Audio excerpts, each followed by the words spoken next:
19 horas 27 minutos, nós seguimos aqui do Estúdio 4 do SBT, onde jornalistas, convidados da campanha e cientistas políticos acompanham atentamente a cada comentário, a cada explanação dos candidatos ao governo do estado de São Paulo. A Deise segue aqui com a gente. Deise, dá para dizer assim que o primeiro tempo já foi, né? São 4 blocos, então chegamos na metade do debate. Como que você avalia a participação dos candidatos até aqui? Dá para a gente dizer se tem alguém se saindo um pouco melhor nesse debate? O Poit está indo muito bem porque toda vez que ele fala, ele pede para pesquisar ele dá o número dele, né? Então isso é uma vantagem competitiva para quem não aparece tanto, né? O Poit está conseguindo fazer o trabalho direitinho. E esse bloco ele foi mais propositivo em relação aos outros, porque teve a pergunta dos jornalistas, então eles não puderam se atacar tanto, o que é bom, porque eles acabam tendo que falar muito mais do governo, do que fizeram e do que pretendem fazer. E uma coisa que me chamou a atenção foi que a pergunta dos jornalistas propiciou que as minorias aparecessem, que é uma coisa que a gente não vê em plano de governo, a gente não vê no debate, e a gente viu aqui com a pergunta dos jornalistas, né? Então eles falaram de mulheres, de negros, e isso é um ponto bem positivo. Qual que é a sua expectativa para o terceiro e penúltimo bloco?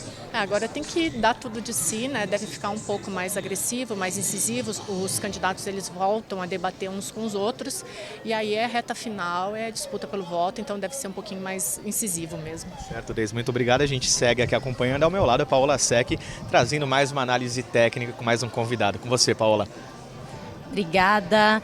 Bom, ao meu lado aqui, Gilberto de Palma, também cientista político, vai trazer ali pra gente um panorama do que foi o segundo bloco, mas como até a Deise abordou, os jornalistas trouxeram alguns assuntos importantes, como o baixo poder aquisitivo do brasileiro, o aumento das pessoas em situação de rua. E eu queria saber, Gilberto, na sua opinião, qual candidato vai dar mais atenção a esse tipo de problema que, querendo ou não, tem sido pouco citado ali nos planos de governo? Por razões políticas e eleitorais, todos vão dar muita atenção a isso. Porque não dar atenção a isso, se não é perder voto, é perder espaço para o seu concorrente.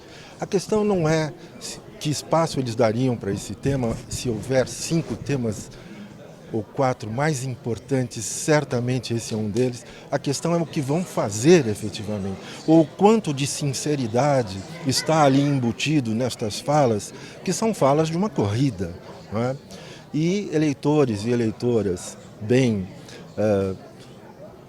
pensantes ou que procuram a sensibilidade tem que ter em conta esse tipo de coisa. Então veja que, embora esteja presente no discurso a questão, por exemplo, do equilíbrio de gêneros, a questão racial, que é uma questão estrutural do nosso país, nós não temos nenhuma pessoa negra como aqui nesse debate, não temos uma mulher sequer. Então seremos sempre brancos, homens, falando sobre e não de próprio coração sobre a questão. É muito importante que os eleitores, notadamente os eleitores jovens, tenham isso em mente, até para a gente poder apurar as sensibilidades, porque a democracia significa, entre outras coisas, de 2 em 2 anos teremos eleições e vamos ter que ficar atentos em relação a isso.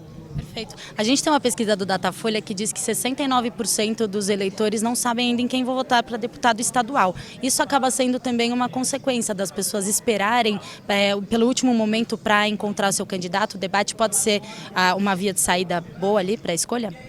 Sim, isso é mais ou menos tradicional, né? Na nossa curta história democrática. Os cargos majoritários ocupam maior espaço nas mídias, mas é claro que o poder legislativo ele tem uma importância fundamental, inclusive no diálogo entre os 3 poderes. E em algum momento nós eleitores nos damos conta disso, ainda que seja na última hora. A democracia é um aprendizado e nós estamos todos nesse processo. Perfeito. Gilberto, muito obrigada pela sua entrevista. Continue acompanhando o debate de governadores do governo de São Paulo aqui no Terra. Daqui a pouco a gente volta.